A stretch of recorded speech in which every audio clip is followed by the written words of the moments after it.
Assalamualaikum warahmatullahi wabarakatuh. Bismillah, alhamdulillah, wa syukurillah, ala nikmatillah, la haula wa la quwata illa billah, amma ba'du. Pemirsa, dimanapun Anda berada, ketemu kembali dengan Kilamong Putro.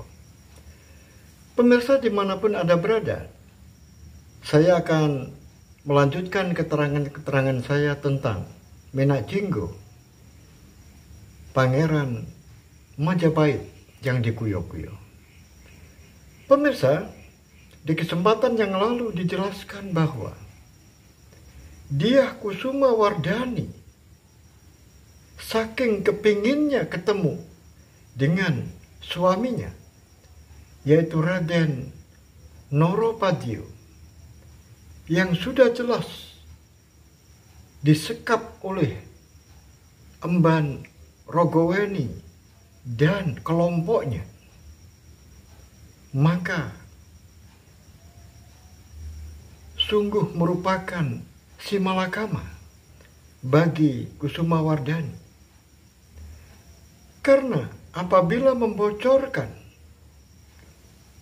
tempat persembunyian yang sudah ditunjukkan, yaitu Sendang Patirtan Temon, maka taruhannya adalah suaminya akan mati.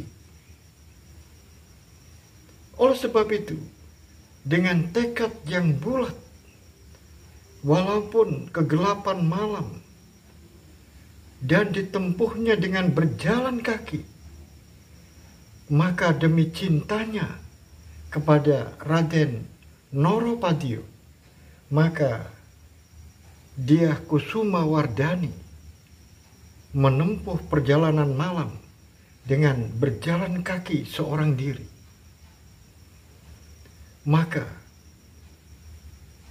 setelah sampai di perbatasan Sendang Patirtan Temon yang jaraknya cukup lumayan jauh, tetapi masih di wilayah Kota Raja, maka setelah ketemu dengan yang dicari, yaitu Emban Rogoweni, maka Dyah Kusuma Wardhani harus menurut dengan persyaratan-persyaratan yang harus dipenuhi. Oleh sebab itu, setelah ditutup matanya, kemudian dinaikkan kereta, maka kereta pun berjalan. Oleh Dyah Kusuma Wardhani mencoba untuk menggunakan perkiraannya, kereta ini larinya kemana dan menuju kemana. Maka yang ada di dalam kereta itu Emban Rogoweni dan Kusuma Wardhani, dan yang menjadi sais adalah prajurit Mahiso Argo. Maka agar jalan ini tidak menjadi perhitungan dari Kusuma Wardhani, maka oleh Emban Rogoweni tidak kalah akal, saisnya yaitu prajurit Mahiso Argo diperintahkan untuk berputar-putar, sehingga arahnya ini menjadi bingung, ke kiri atau ke kanan. Setelah beberapa kali berputar di sebuah tanah lapang, maka kereta itu kemudian mulai berjalan di sebuah jalan, tetapi dirasakan oleh Dyah Kusuma Wardhani bahwa jalannya ini kurang baik, karena masih roda kereta ini masih sering masuk ke lubang-lubang kecil, sehingga diperkirakan jalan yang ditempuh ini adalah jalan yang tidak mulus. Beberapa lama kemudian, kereta ini berjalan lurus dan kemudian belok ke kanan. Kemudian melewati sebuah jalan yang lumayan bagus karena tidak sering melewati lubang-lubang. Dan karena sudah tidak mengetahui arahnya kemana, hanya Kusumawardhani merasakan berapa kali belok dan berapa lama perjalanan ini. Tiba-tiba kereta ini berbelok. Setelah berbelok, kemudian kereta berhenti. Sehingga Kusumawardhani memperkirakan kalau ditempuh dengan kereta, maka jaraknya yang sekian lamanya, maka diperkirakan jarak tempuh dari Sendang Patirtan menuju ke tempat pemberhentian diperkirakan sama dengan jaraknya antara Patirtan dengan istana. Setelah kereta berhenti, maka dituntunnya dia Kusumawardhani dari dalam kereta, kemudian diturunkan. Setelah itu dituntun oleh Emban Rogoweni memasuki sebuah pintu. Setelah berjalan memasuki pintu, maka beberapa lama kemudian dibukalah pintu lagi yang kedua. Tetapi jalannya masih lurus. Setelah itu mulai berhenti. Setelah berhenti, maka dipersilakan dia Kusumawardhani untuk membuka tutup matanya. Alangkah terkejutnya setelah membuka tutup matanya, karena di depan matanya ada lampu yang begitu terang, obor yang besar, sehingga menyilaukan matanya. Dan setelah itu mengamat-ngamati di sekitarnya sambil menutup matanya dari silau obor yang besar itu. Maka tepat di depannya ada Emban Rogoweni. Kemudian di sebelah kanan dari Emban Rogoweni itu berdiri orang yang tinggi besar, tetapi memakai tutup mata atau memakai topeng. Sekarang diajak berjalan. Kemudian dilihatnya oleh Rogoweni, Kusumawardhani terus mengamat-amati dinding-dinding yang dilaluinya. Kamu melihat apa? Jangan lihat-lihat apa-apa di sini. Jalan saja lurus. Itu bentak dari Rogoweni. Tetapi tetap saja dia Kusumawardhani mengamat-amati dinding-dinding yang dilewatinya. Maka di sana terlihat dinding-dinding yang dipajang dengan kepala menjangan yang sudah kering. Kemudian juga ada kepala macan yang sudah dikeringkan. Dinding-dinding itu dipenuhi dengan hiasan, yaitu macan, kepala macan yang dikeringkan, dan kepala menjangan yang sudah dikeringkan. Dan yang lebih menarik lagi adalah, yaitu kulit dari ular yang begitu panjang dan besar. Sehingga kulit dari ular yang panjang itu dipajang, memanjang sepanjang yang dilewati. Setelah itu, perjalanan menyusuri dinding ini kemudian berbelok ke kanan. Berarti ada di sebuah tempat yang mungkin paling belakang karena rumah ini besar.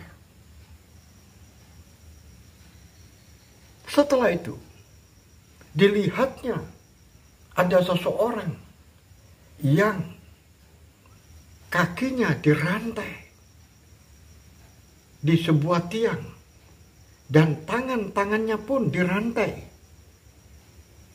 di dalam sebuah balok. Dan nampaknya orang ini badan-badannya penuh dengan luka dan wajahnya hancur. Pemirsa dimanapun Anda berada. Kemudian Rogoweni mengatakan, "Kamu ingin tahu suamimu? Itu dia suamimu."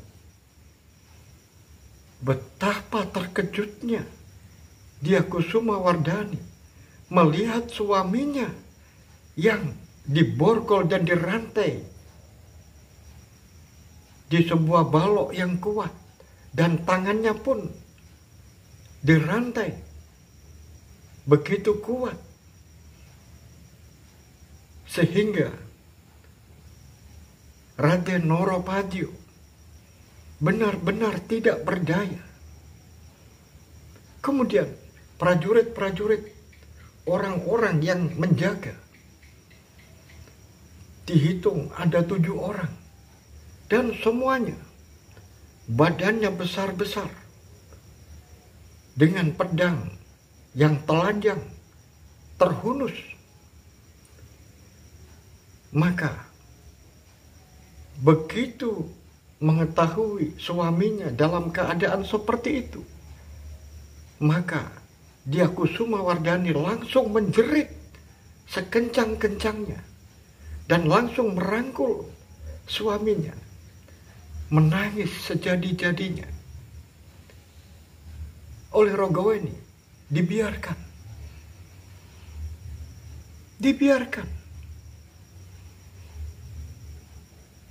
Setelah itu, apa yang terjadi?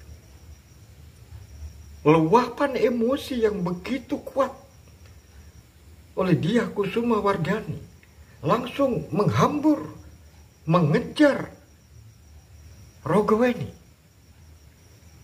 Bibi jahat, kurang ajar kamu, suamiku. Kamu hajar habis-habisan seperti ini. Sambil tangannya membawa patrem. Patrem itu adalah pisau kecil, tetapi sangat beracun. Karena bilah-bilahnya ini dilumuri dengan racun. Oleh sebab itu, apabila terkena patrem, maka sama saja orang itu tergores pisau dan racun bisa masuk ke dalam aliran darah. Dan tidak lama orang yang terkena goresan patrem, dia akan mati. Tetapi Rogoweni sigap dikejar oleh Diakusumawardhani dengan patrem yang sudah siap ditancapkan pada tubuh Rogoweni. Tetapi Rogoweni bukan wanita sembarangan. Dia menghindar dan menghindar. Dan kemudian prajurit yang tinggi besar, yaitu Mahesa Arga, langsung begitu tangan dari Dyah Kusumawardhani mau menghantamkan pisau itu ke arah Rogoweni, langsung ditangkap oleh prajurit Arga. Pemirsa dimanapun Anda berada, maka tangan yang tidak begitu besar oleh kekuatan tangan Mahesa Arga yang kuat, maka langsung hanya dengan satu gerakan saja, maka tangan mungil itu kemudian bisa meruntuhkan, yaitu patrem yang dipegang. Tetapi tetap saja yang namanya Dyah Kusumawardhani terus memberontak.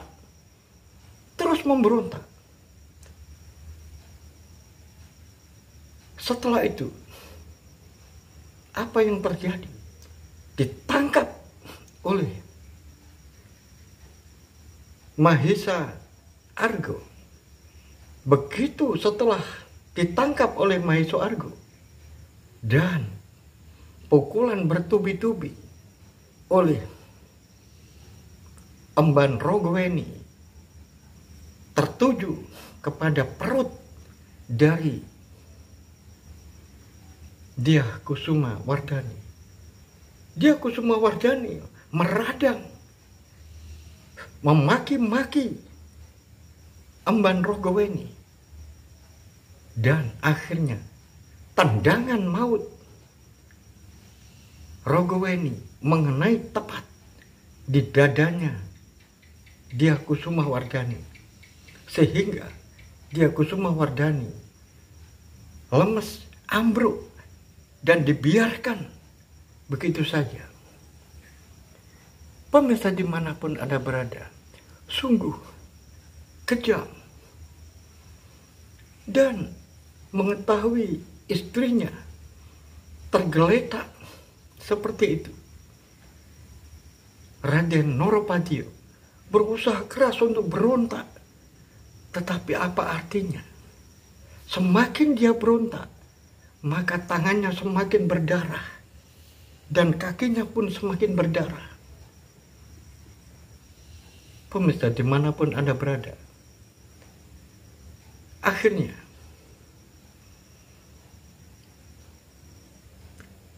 Dyah Kusumawardhani pingsan. Dan alangkah terkejutnya Rogoweni setelah mengetahui darah banyak berceceran di bagian belakang Dyah Kusumawardhani. Ternyata Dyah Kusumawardhani mengeluarkan darah yang tidak lain adalah dia hamilnya guguran. Pemirsa dimanapun Anda berada, setelah itu Rogoweni menari-nari bersama dengan laki-laki yang namanya Mahesa Arga. Sungguh dia menari-nari seakan-akan benar-benar dia bahagia karena bisa menangkap dua orang, yaitu Dyah Noropadio dan istrinya yang datang sendiri ke tempat itu. Pemirsa dimanapun Anda berada, di saat dua orang ini menari-nari, tiba-tiba Dyah Kusumawardhani siuman. Setelah siuman, ternyata dia berontak. Dia tidak memperdulikan darah yang ada di dalam kain yang dipakai. Kemudian, bibi, daripada aku begini, lebih baik aku bunuh saja. Hei, kamu minta mati? Mudah saja. Begitu dia bilang mudah saja, maka dia menuju ke sebuah meja. Di sana ada mangkok. Mangkok itu ternyata berisi racun. Maka diambillah mangkok itu. Ini kalau kamu minta mati, minum nih. Ini adalah racun.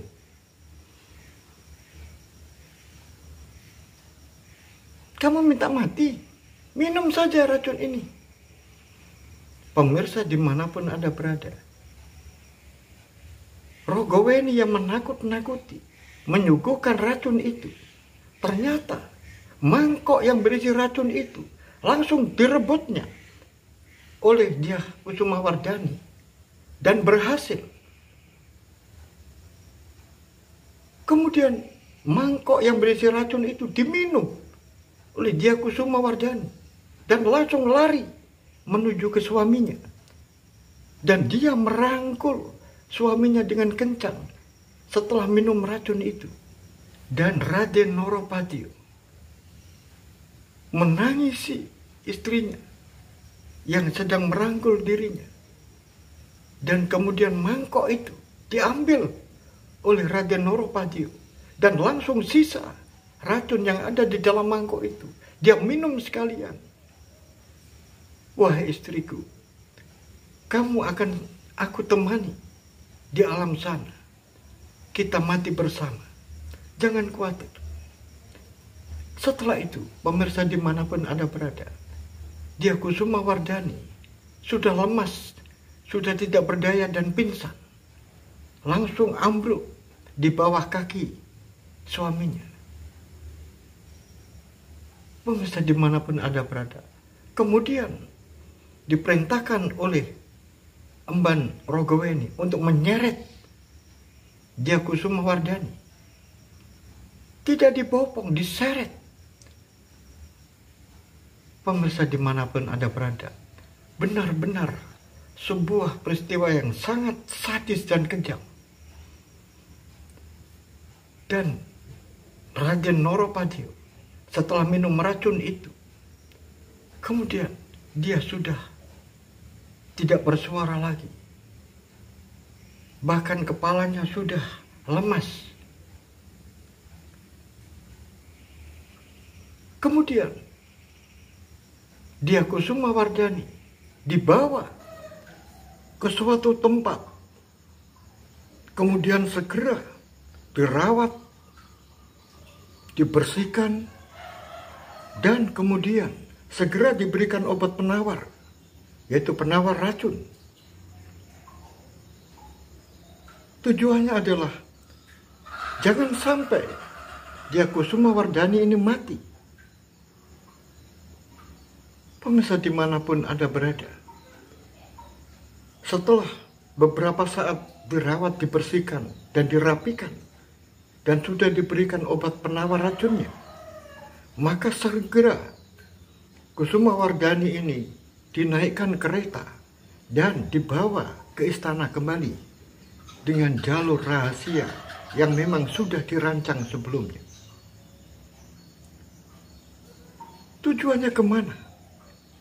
Tidak lain adalah bilik dari Paduka Sori. Pemirsa dimanapun Anda berada, akhirnya Dyah Kusumawardhani dirawat di bilik Paduka Sori ibunya.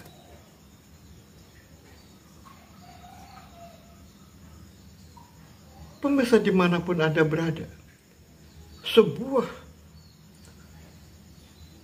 rancangan kejahatan dan eksekusi kejahatan yang luar biasa, rapi, dan kemudian agar membungkam seluruh saksi-saksi yang diperkirakan di kemudian hari mungkin bisa saja buka suara Oleh sebab itu, untuk mengantisipasi hal itu, maka Emban Rogoweni memerintahkan kepada prajurit Mahiso Argo untuk menghabisi 7 orang yang ada di tempat penyekapan itu. Dan itu semuanya bukanlah pekerjaan yang susah, bukan pekerjaan yang sulit. Karena prajurit Maheso Argo akhirnya mengajak 7 orang itu untuk berpesta pora. Tentu saja berpura-pura merupakan sebuah kemenangan dan keberhasilan apa yang telah dirancang. Kemudian disuguhi wanita-wanita cantik, dan setelah itu diberikan minuman-minuman keras. Sebelumnya dikasih uang 1 kantong, sehingga tidak ada kecurigaan apapun bagi 7 orang itu. Dan setelah itu, minuman yang diberikan kepada 7 orang itu diberi racun. Selesai. Dan kemudian dimakamkan di suatu tempat yang tersembunyi. Demikian juga Noropadio yang sebelum kejadian pesta pora itu maka harus dihabisi terlebih dahulu dan kemudian dimakamkan di sebuah tempat yang tidak pakai tanda. Hilang. Sempurna, bukan? Pemirsa dimanapun Anda berada, sungguh sangat mengerikan. 7 hari sudah berlangsung. Kusumawardhani sudah membaik kesehatannya. Dia termenung. Dia memikirkan kejadian-kejadian yang sudah dialaminya. Begitu mengerikan. Tapi semuanya itu selalu dijaga ketat oleh Emban Rogoweni. Pada suatu ketika didatangi, "Putri, tidak usah bercerita kepada siapapun. Aku melakukan ini semuanya adalah demi kebaikanmu. Kamu seperti anakku. Kamu sekarang ini adalah tersesat jalan. Aku ingin mengembalikan pada jalan yang benar. Jalan selama ini yang kamu tempuh adalah salah. Kamu menikah dengan anaknya petani. Sungguh menurunkan derajatmu. Aku tidak terima hal itu. Aku lakukan semuanya ini adalah untuk kebaikanmu. Oleh sebab itu, tidak usah kamu bercerita kepada siapapun. Anggaplah semuanya ini sudah tidak ada apa-apa. Kamu sudah tidak mengandung lagi. Suamimu sudah tidak ada. Apa yang kamu harapkan? Kamu mau melapor kepada siapa? Kamu lapor kepada siapapun, maka laporan itu bisa ditangkis karena tidak ada bukti, sehingga kamu akan saya tuduh mengarang cerita. Sudahlah, lupakan itu semuanya. Karena sebentar lagi Nahom Parendro akan menyelenggarakan sebuah pertemuan. Dan pertemuan itu sudah aku rancang sedemikian rupa, sehingga kamu nanti akan menjadi raja. Jadi nurutlah sama emban, nurutlah sama bibi aku, bibi emban Rogoweni, yang mengasuhmu sejak kecil. Bahkan kamu menyusui susu saya, sehingga kamu adalah anakku juga.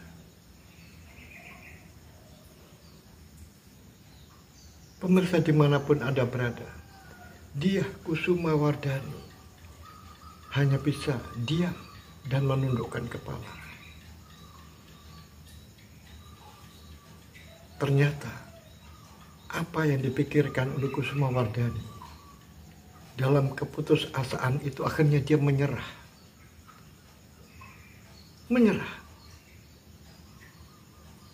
Dan diserahkan kepada takdir. Pemirsa dimanapun Anda berada, di tempat lain,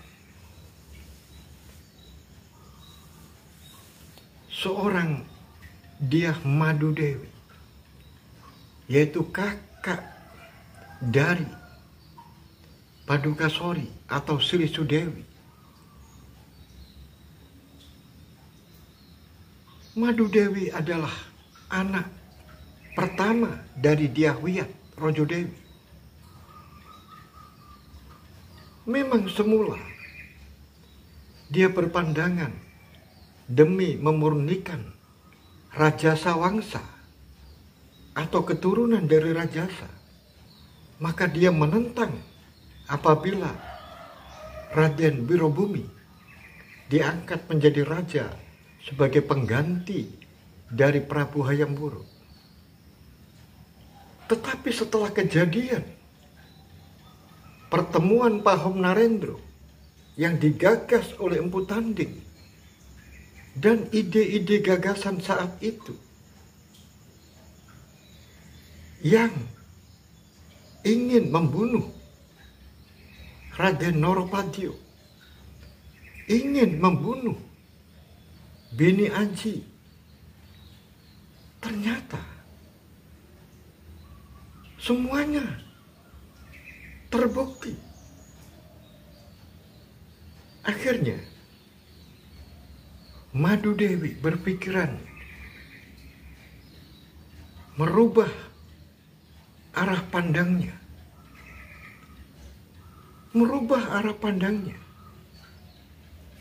Karena dilihatnya di istana ini sudah ada friksi-friksi kelompok-kelompok orang tertentu yang ingin berkuasa. Dan arahnya sudah jelas, yaitu kelompoknya Padukasori.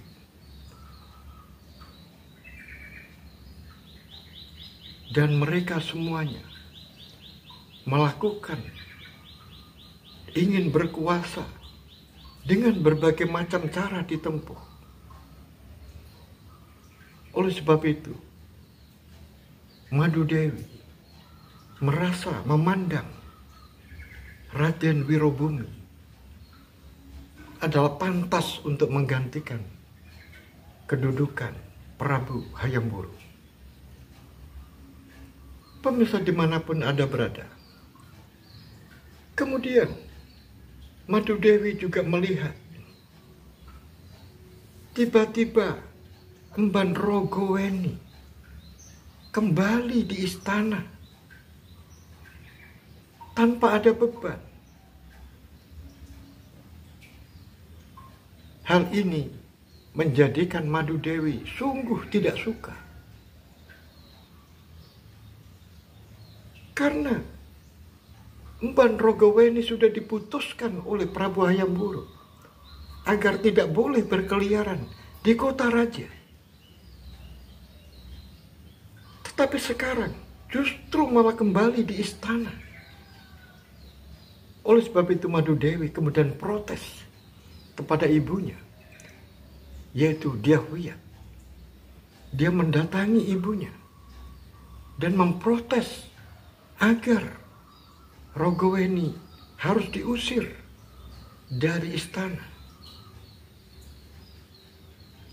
dan tindakan dari adiknya Padukasori yang mengampuni dan menerima kembali emban Rogoweni merupakan kesalahan fatal karena dia melanggar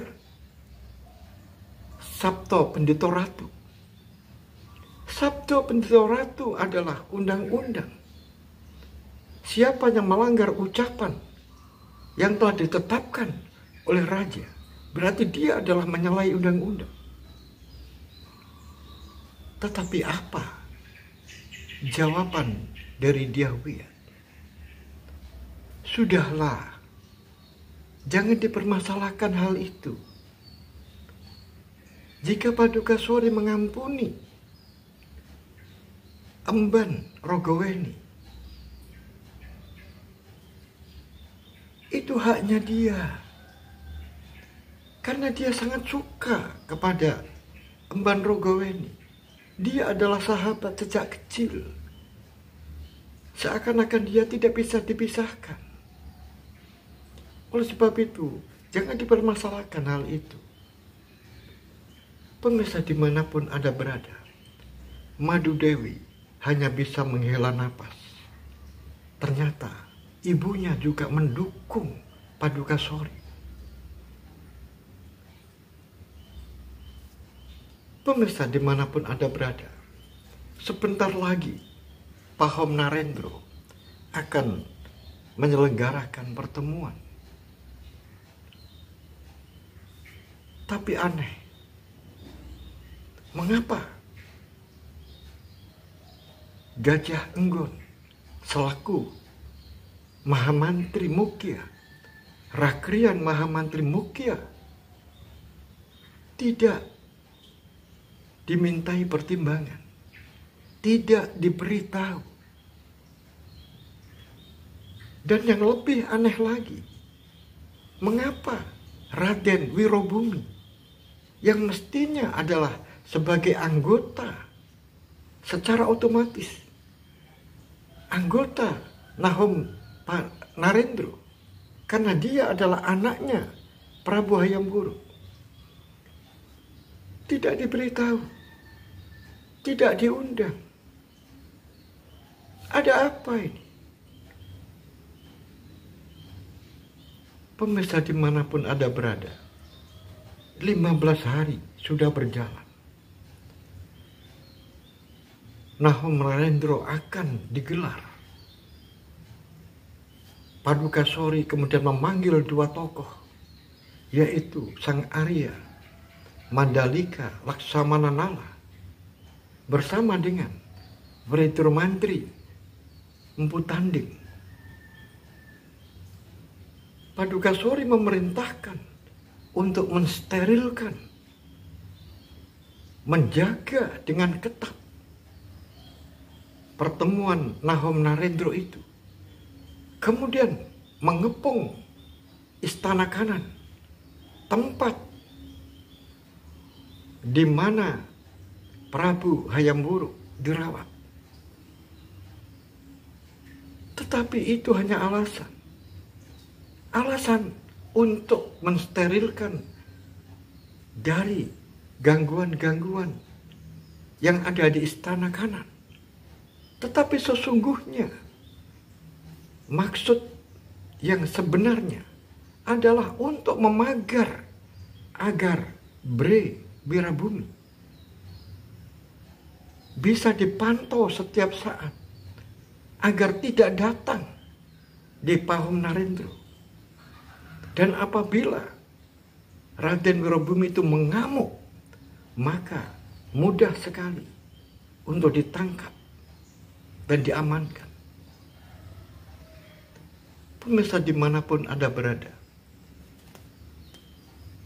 orang yang sangat sedih adalah Rakrian Mantri Mukya Gajah Enggon. Dirinya sudah tua, tetapi seiring bertambahnya usia, Gajah Enggon malah disisihkan, disudutkan oleh Padukasori dan dari keluarga Pahom Narendro. Oleh sebab itu, di balai keprajuritan dipanggillah Senopati Dipo Manguri untuk mencari keberadaan dari Raden Wirobumi. Senopati Dipo Manguri, carilah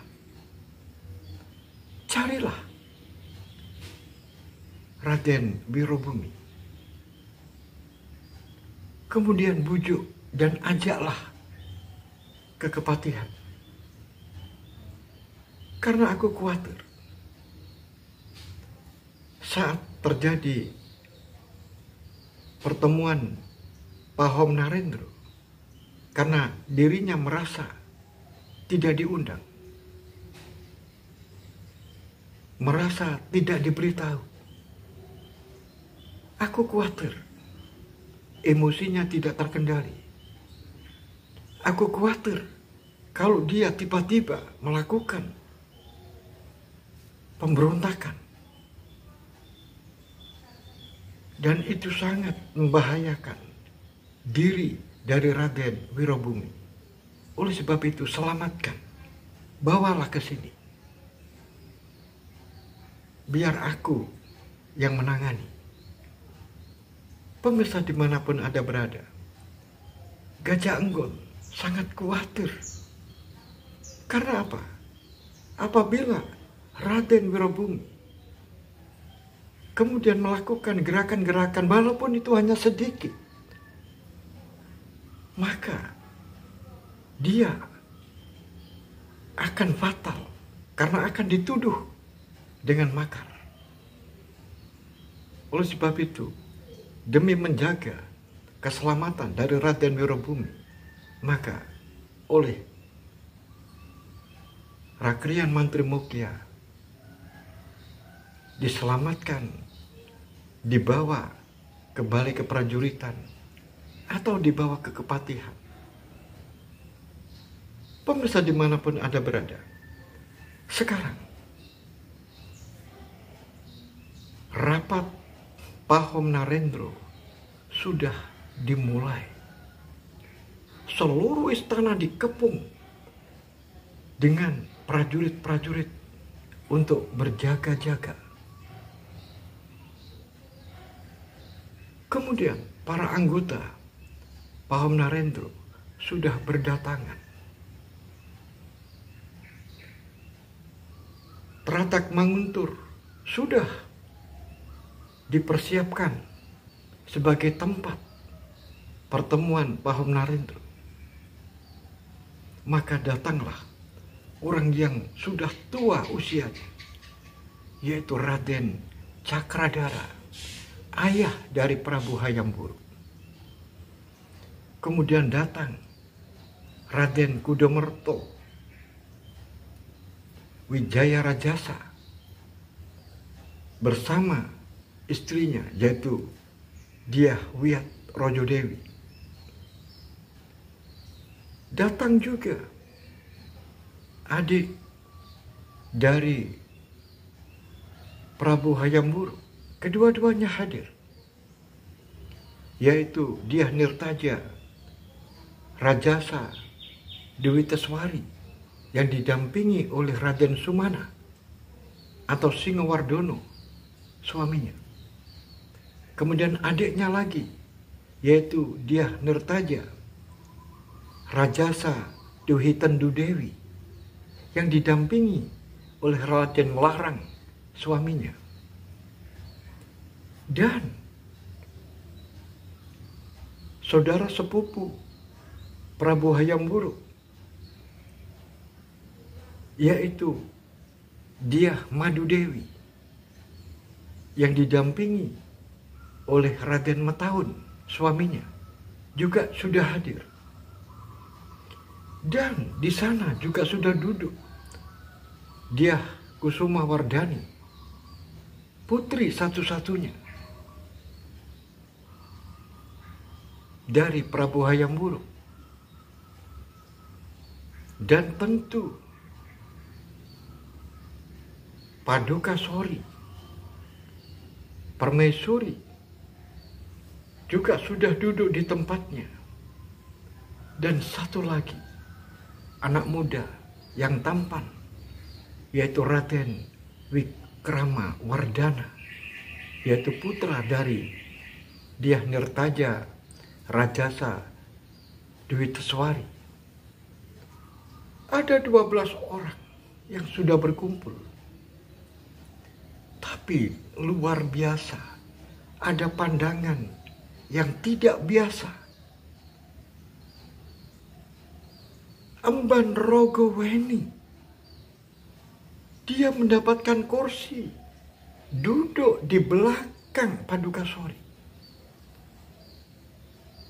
Dan dia mengatasnamakan Wredo Mantri.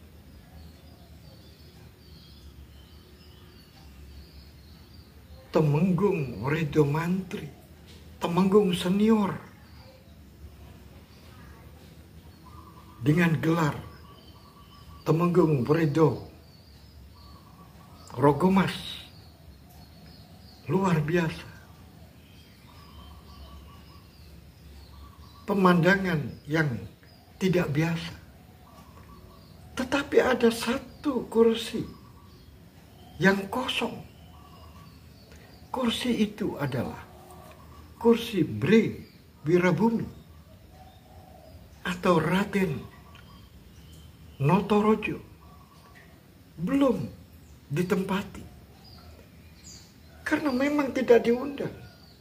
Sengaja tidak diberitahu. Pemirsa dimanapun Anda berada, bagaimanakah kelanjutan cerita ini? Apakah hasil-hasil keputusan-keputusan yang diambil di dalam Paham Narendra? Dan siapakah yang memimpin pertemuan itu? Oleh sebab itu, pemirsa dimanapun Anda berada, sampai di sini ikuti terus cerita ini hingga selesai. Akhirul kalam, billahi taufiq wal hidayah wa ridha wal inayah. Assalamualaikum warahmatullahi wabarakatuh. Salam budaya warisan Nusantara.